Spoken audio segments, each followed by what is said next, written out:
Ir a tomar un café es un ritual que va más allá de la bebida. Es un refugio del clima, un alto en la rutina, un momento de disfrute, pero fundamentalmente la excusa para que dos personas se encuentren, donde el café termina siendo secundario y lo que vale es ese encuentro y esa conexión que se genera. Y ya no importa el clima, ni el tiempo, ni la rutina. Solo quedan dos personas, un encuentro y un café.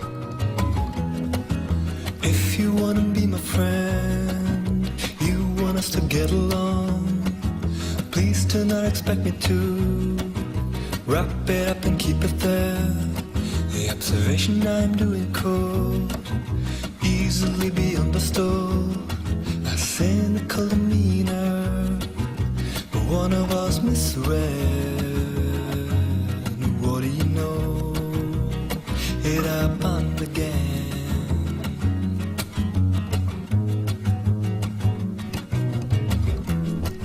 A friend is not a means you utilize to get somewhere. Gracias, Marcelo, por venir a tomar un cafecito acá con nosotros.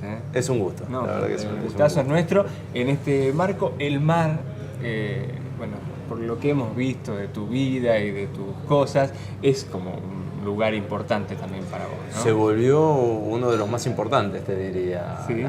Sí, yo generé en los últimos 5 años ya, que volví a Mar del Plata, haciendo teatro, pero enseguida descubrí el mar y meterme con la tabla. Recién ahora, digamos, de grande. Sí, hace 5 años. De joven, digo, pero... Un joven grande. Digámoslo así. Sí, mi segunda juventud, o la tercera. ¿Y de dónde, cómo salió eso? ¿Te invitaron? ¿Cómo se arrancó? No, yo venía a hacer una gira con la obra Días Eternos del Cervantes. Y como tengo 3 perros, íbamos a estar 2 días en Chapadmalal, un día en Miramar y 2 días en Mar del Plata. Sí. Y como tenía 3 perros, necesitaba una casa que abriera y los perros salieran al campo. Y averigüé, me dijeron, Chapadmalal está lindo, es medio campestre, qué sé yo. Está cerca pero lejos. Por internet una casa vi, la alquilé, vine y cumplía con los requisitos. Y de ahí empecé a ir al mar, qué sé yo, y ahí, bueno... ¿Qué, te prestaron una tabla? Me prestaron una ¿no? tabla, me prestaron un traje, me dijeron más o menos, bueno, metete por acá, sí. remá. Y muy rápido me paré, me pasaron cosas que por lo general suelen tardar más. Tuve la suerte de que tenía algunas condiciones que me favorecieron y a partir de ahí empecé a venir muy seguido. Me compré un terreno, me hice casa, me hice muy fanático del surf y del mar. Mirá qué bueno, siempre a partir del mar. Me da felicidad. Si te tengo que describir qué es lo que me pasa a partir de ese momento, conocí, te diría, la felicidad completa, desde el dedo gordo del pie hasta el pelo, todo es felicidad. Qué bueno eso. Así fue, te juro que es lo único que de la manera en que puedo describirlo. Sí. Más que el teatro, más que estar subido arriba de un escenario. Sí, mucho más. Porque es total, porque no hay nada en el medio, ¿no? Para hacer teatro, para hacer cualquiera de las otras actividades que he hecho, hay un esfuerzo, hay un trabajo previo, hay un ensayo, de alguna manera hay que pensarlo, elucubrarlo y llevarlo adelante. Esto es directo, no hay nada en el medio, es directo, vas la tablita, o sea, inclusive hay otros deportes donde también hay como más trámite, ¿viste? Sí, más entrenamiento. El kitesurf, vos también podés. Aparatos, tenés que llevar aparatos, cosas. No, esto nada. Es un bolsito, vos te metiste y la felicidad llegó. Mira, a lo mejor si hubieras nacido en Mar del Plata, hoy te estaríamos entrevistando como campeón de surf. Te juro que yo creo que me pasó eso, nací corrido 400 kilómetros. Pero sí. Cuando después de estar un tiempo acá en Mar del Plata, conectado con el mar, sobre todo en el lugar donde vivís, que estás muy desconectado de lo más urbano y de todo eso, volvés a Buenos Aires. ¿Cómo te llevas con ese cambio? Bueno, sí, no me llevo bien con eso. Igual uno se vuelve un habitante de los dos mundos y Buenos Aires tiene el otro lado, ¿no? Claro. Uno es una persona también de ciudad, tiene su costado que es vertiginoso, que es, por otro lado, uno si bien se desconecta acá y vive otro tipo de vida, tiene un costado urbano y todo el mundo, digamos, del teatro y de mi trabajo está ligado bastante a Buenos Aires, así que lo llevo bastante bien. Me he buscado unas formas de solucionar Buenos Aires, ¿no? Vivo en un barrio muy tranquilo, que es en Saavedra. Tengo una moto que me facilita mucho las cosas y surfeo el tránsito allá. Claro. La diferencia es esa. Es un surf un poco más ingrato. Es ingrato, es sucio, porque el smog, ¿no? Tiene todo. Pero bueno, le encontrás la vuelta como para... No, lo que te hace es acelerarte todo muchísimo. Claro. El tema de la moto, por lo menos te hace sufrir un poco menos tiempo. Claro, ni hablar. Vamos a recapitular todo, porque arrancamos por el lado del surf, de tu vida actual, pero no fuimos un poco más para atrás de tu vocación, de tu actividad profesional primaria, que es el teatro, la actuación, el cine, la televisión, digamos, tu actividad profesional central, un poco como para recontar la historia, de dónde viene, de dónde sale, cuándo te diste cuenta que eso iba a ser lo tuyo. Empezó con casi casualmente, había un acto de teatro en el colegio. Hola. Buenas tardes, ¿qué tal? ¿Cómo andás? ¿Qué vas a tomar? Yo un cortado en jarrito. Ahí está, un café chiquito, por favor. Bueno, Gracias. No, por favor. El acto de la escuela, ¿edad? 17. Ya también grandecito. No, todo grande, todo grande. Sí, y no por vocación en principio, sino por salir de horas de literatura. Escaparme, claro. Dijeron, ¿quién quiere salir de horas de literatura a hacer una obra de teatro? Yo. Menos mal que era eso, podría haber sido cualquier otra cosa. Claro, sí, me tocó eso. Macramé. Podría haber sido. Hoy sería especialista, campeón de macramé. Pero bueno, fue teatro y se hizo una representación de como si fuera un año de un quinto año de secundario. Lo que hice causó gracia, la gente se rió y eso fue el primer registro de algo que sí me llamó la atención. ¿Vos no eras de esas personas que en una reunión... No era el gracioso. El gracioso del no grupo. Era el gracioso, no. Éramos todos muchachos ruidosos y de hacer bromas, pero todos, a esa edad éramos descontrolados. No eras especialmente extrovertido. No era especialmente extrovertido. Divertido. No, todos éramos divertidos porque esa es una edad divertida, pero no era el gracioso ni que hacía actos ni nada que tuviera que ver con eso. Y tampoco lo fue. ¿El acto tenía un tono humorístico o apareció? Hice de gay. Tenía un tono Pero el personaje. El resto no, el resto contaba más o menos la relación.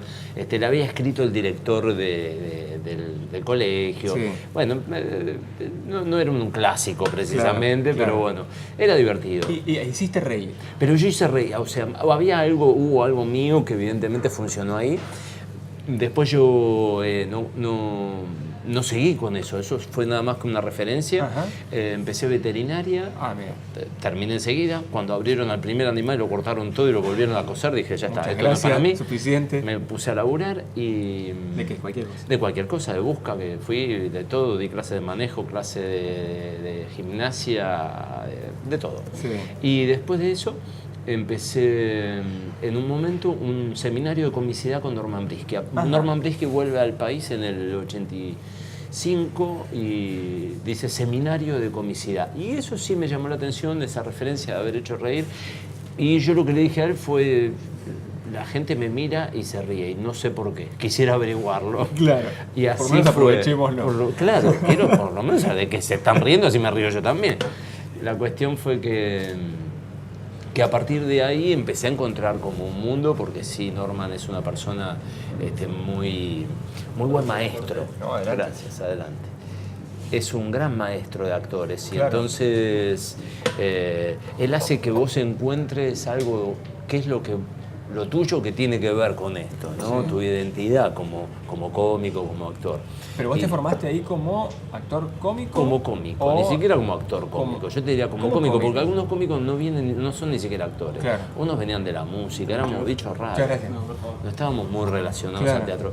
Yo creo que el teatro y la actuación aparecieron después. Después empecé a profesionalizarme, a indagar un poco más en el teatro y a profundizar y a ver que yo tenía aparte otra gama de de posibilidades. Que ahí no era solo el humor. Y que no todos los cómicos lo tienen. Algunos son cómicos puros y no andan bien en otros lugares. O les interesa, a lo mejor. O no les interesa, y en mi caso había otros colores, digamos, como actor que empecé a indagar y empezaron a funcionar. Entonces, encontrar un camino que incluyera las dos cosas me llevó, digamos, a este unipersonal. 20 años después, te diría. Bueno, está muy bien. Es que yo creo que es la cristalización de todo un trabajo que hice en esos años, que siempre fue de investigación, de buscar esa relación que había entre mi sentimiento, mi pensamiento, lo que me estaba pasando con este oficio. Yo creo que es un oficio, una profesión, uno la va buscando, lo va encontrando y a medida que vas puliéndolo te vas haciendo mejor, ¿no?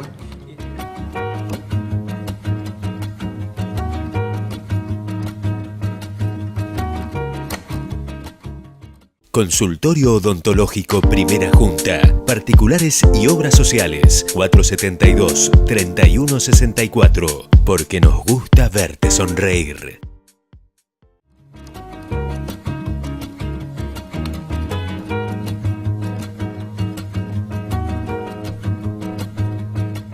Respecto del humor, vos nunca, digamos, en algunos análisis, creo, absolutamente errados, digamos, el humor es como considerado en algún punto como un género menor, como secundario. El teatro serio claro. Es o los clásicos, más aún, claro. Es el teatro de verdad, y el otro es como si fuera fácil, ¿no? Hacer exacto. ¿Vos te sentiste alguna vez como estigmatizado por ser humorista? Trabajé mucho para que eso no ocurra.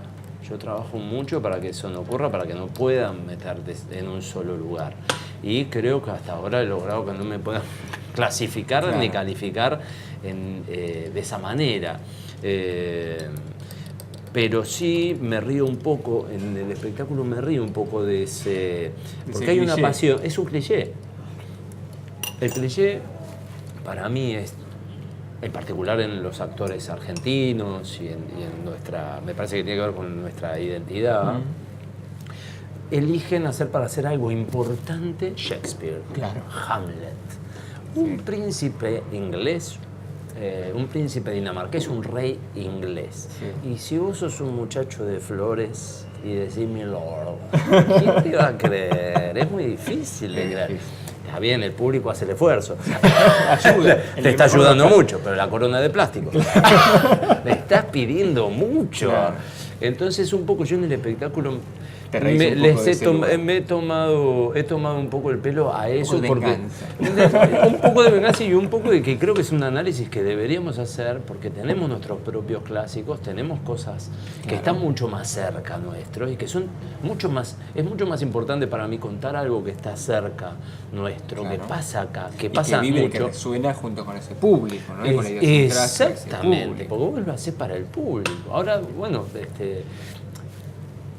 ese cliché es cultura de Shakespeare y Discépolo también. Y es un clásico también. Yo creo que hay que indagar un poco más en nuestro teatro, en nuestros clásicos, en nuestros propios autores. Ha habido en los últimos años, ahí me pongo serio, pero sí creo que en los últimos años ha habido como una moda de hacer mucho teatro de autores extranjeros. Y mucha comedia también de autores extranjeros. Pero de todo, comedia y drama. Todo, y cuando vos ves realmente esas obras, no son realmente mejores que lo que podríamos escribir cualquiera de los autores argentinos, que hay tantos y tan buenos. Es solo que se utiliza el título y que suene de tal autor, de afuera. Claro. Nadie lo conoce. Nadie lo conoce, pero bueno. Así que, bueno, un poco indago en eso, porque me parece que también uno de los roles del cómico es cuestionar un poco a través del humor. Entonces nos reímos, pero después pensamos. Es la manera, ¿no?, más directa de decir las verdades más crueles. El humor, ¿no? Y de que te puedes reír de eso y después pensar, ¿no? De llegar directamente. Y de llegas directo, porque esa risa hace que se ablande en la defensa, ¿no? Te metés directo en el inconsciente, te reís, te aflojás y después viene el pensamiento y la reflexión. Vos hablabas, Marcelo, de tu unipersonal, la primera vez que vos escribís y ponés en marcha una obra 100% tuya, la dirigís completo? Yo dije, presupuse la primera vez que escribís, o había alguna otra cosa anterior y no, había una que no anterior, salió a la luz. Yo hice mucho teatro que no fue comercial. Claro. Entonces muchas de las cosas de teatro que hice no tuvieron repercusión pública. Pero sí, todos los años. Pero chiquitita. Muy chiquitita. Pero hice un unipersonal anterior que se llamó ¿Quién son vos? En el 2004. Y tengo una obra escrita para 4 personajes que la escribí antes de este unipersonal, pero me pareció que era mejor arrancar por acá. Arrancar otra vez con un unipersonal para poder tener el control. Cuando armas ya un elenco y qué sé yo, ya son más tengo muchas experiencias en ese sentido. Es más difícil. ¿Dónde surge el escritor? ¿Cuándo surge el escritor? ¿Fue una necesidad o fue una decisión? Una necesidad, no. Se fue desarrollando desde ese primer unipersonal. Primero, cuando empecé, siempre que hice los números que hacíamos como cómicos eran cosas que inventábamos. O sea, empieza ahí porque vos creás lo que haces. Y una vez que vos creás... el sello del autor o no escritor. No era buenísimo, no era malísimo, pero era algo que vos hacías y lo generabas vos, lo inventabas y tenía tu identidad. Así que para mí, a partir de ahí, lo que pasa es que de eso a desarrollar después una obra, un pensamiento y qué sé yo, necesita mucho desarrollo, necesita mucho trabajo, que a mí me llevó, yo recién ahora siento que estoy en condiciones de decir que escribo, que escribí una obra, primero la chequeé, se lo voy a leer a otro para que me digan, lo primero que pregunté, ¿es una obra? A mí me gusta, ¿es una obra o no lo es? O sea, es una obra. Bien. Entonces, primer punto. Sí creo que eso lleva a trabajo. Hay gente que tiene el oficio, yo no soy del oficio, no me siento alguien del oficio de escritor, soy un actor que escribe. Pero surge como una necesidad por los planteos mismos que yo tengo con respecto a cuando me llegan a mí textos que tengo que hacer, y yo mismo corrijo, cambio, y a medida que cambio las cosas, todos los personajes que hice siempre tuvieron algo que le meto yo, de impronta y de inventos y de cosas, y creo que por eso también haces la diferencia con un personaje. De esa diferencia de un personaje, después hacerla ya como actor con una voz propia en todo un espectáculo, yo sentí que era el paso necesario. Porque incluso vos mismo lo dijiste, te deben llegar muchos textos, vos sos una persona muy conocida, ofrecimientos, participar de otros elencos, obras de autores muy reconocidos, pero elegiste transitar tu propio camino, ¿no? El camino propio. Una vez lo vi a Piazzolla. Mirá. A Piazzolla diciendo, Piazzolla que ha sido cuestionadísimo, ¿no? Por recorrer un camino propio. Bueno, es que lo vi a él diciendo, en un momento, él fue el arreglador de Troilo, o sea, fue un genio total, y discutido en su momento que lo mataban, decían que no hacía tango. Él dijo en un momento, yo en un momento decidí que iba a hacer mis propios tangos. Yo ya los había tocado todos los otros y dijo, bueno, yo voy a empezar a escribir mi tango, para bien y para mal, con lo bueno, con lo malo, que te critiquen. Por supuesto, te van a criticar, serás bueno o malo, pero sí yo lo que siento es que cuando vos escribís tenés voz, tu propia voz. Y si no, estás usando la voz de otro, el pensamiento de otro, estás al servicio de... Y yo quería dar ese paso. Después no quiere decir que uno no pueda volver a hacer esto. Se puede volver a hacer, pero yo necesitaba mi propia voz. Tu propia voz. Y la dirección, en este caso te dirigís a vos mismo, ¿no? Es como un desdoblamiento de la personalidad complejo. ¿Te gustaría seguir dirigiendo y dirigir a otros actores? Sí, me gusta. Sé que puedo hacerlo. Más allá de la puesta en escena de este unipersonal, igual he tenido experiencias grupales, digamos, con otros actores que trabajábamos 4 o 5 en equipo y sin director dirigíamos uno las escenas de otros, así que esa experiencia la conozco. Por otro lado, al decidir en este unipersonal asumir ese rol también fue una decisión para afuera, para decir yo esto lo hago y firmo que lo hago. Claro. Yo sé que estoy a la altura de ese rol.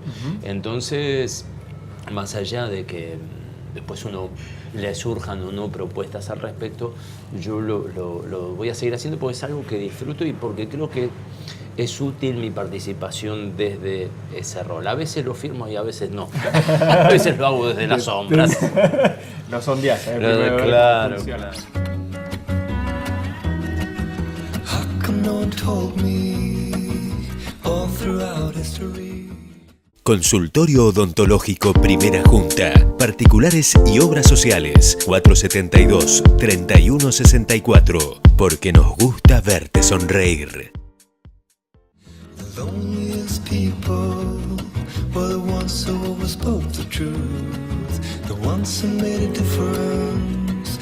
Hablamos del teatro y tenemos que hablar del tango como otro de tus ejes centrales, ¿no? Y el tango, ¿qué rol ocupa en todo esto? En tu vida, en tu desarrollo incluso profesional.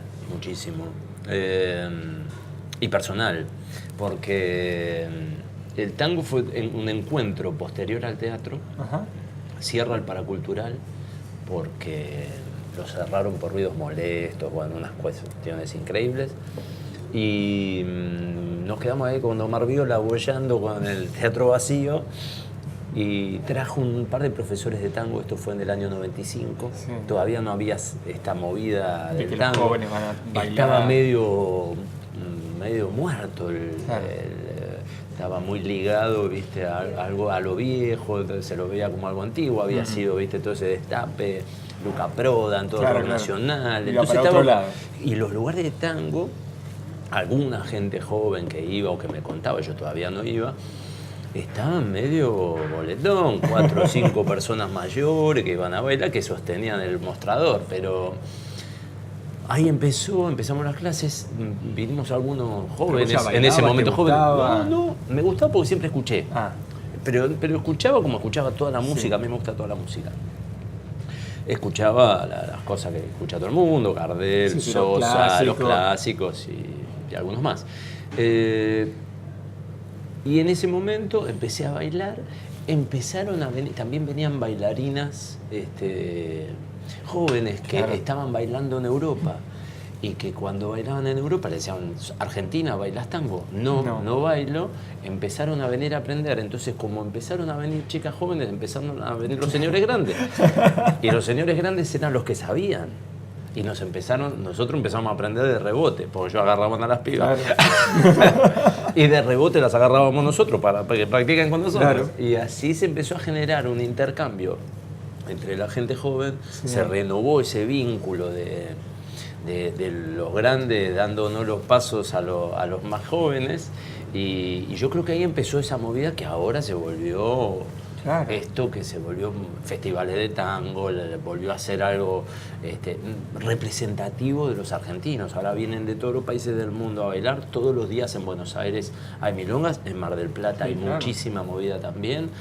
Entonces, para mí en ese momento ocupó exactamente el lugar que para mi corazón la actuación era fundamental en mi vida. Yo trabajaba otra cosa, pero esos momentos en el Paracultural para mí eran la vida. El resto era un tiempo que tenía que transcurrir. Que había que hacerlo para poder vivir los fines de semana. Y el tango empezó a ocupar ese lugar, porque empecé a sentir, a emocionarme. Me voy dando cuenta que solo hago cosas que me emocionan.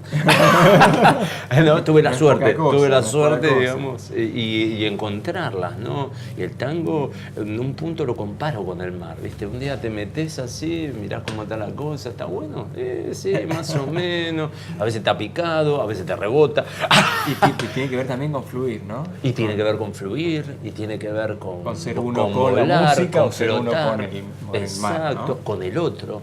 Lo que me enseñó muchísimo es del sentimiento de la mujer. Me enseñó mucho de la mujer. Tenés que entrar en armonía, surfearla. Es que cierran los ojos, ¿sabes? Qué importante con esta cara que cierran los ojos. Lo importante, la tenés acá, no te ve.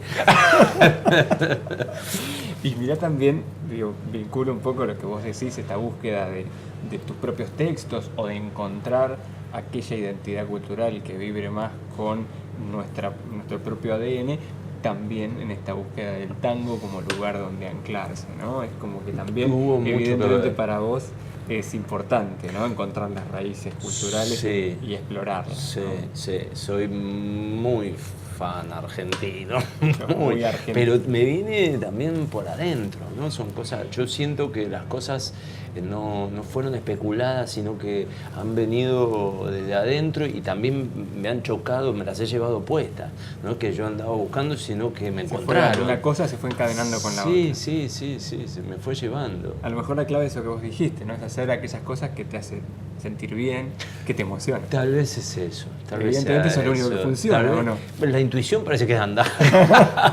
Ya se nos voló el programa, vamos a hacer un regalito, a ver qué te parece. Qué grande, sí. Hay un señor medio parecido a vos, pero no somos exactamente. ¡No! Esto es genial. Hoy justamente me encontré con una vecina que me fue a ver y me dijo, yo soy maestra jardinera, porque esta es la maestra jardinera, perdón, las fotos Nino. Está bien. Vamos por acá. La maestra jardinera Sí. y que se sintió totalmente representada, porque en realidad hago una maestra jardinera que conozco. Entonces por eso tienen verdad. Claro. Yo saco mucho los personajes, De los personajes reales. de la calle. Para hacer todos los personajes que componen Mazarelo no chilla, es la búsqueda, la mirada del otro, ¿no? Una cosa de observación también cotidiana. Sí, mucho. Casi todo lo que pasa en Mazarelo no chilla son rescates de la calle, de la gente. Hay por lo menos tres personajes completos que están sacados de conversaciones con la gente o de personajes que yo copié. Inclusive a uno lo hice subir al escenario. Ah, mira. Sí. ¿Y ninguno se te enojó? No, el chocho. Gracias, Marcelo. No, gracias a vos. Un Un gusto, gustazo. che. Un gusto. Get up again.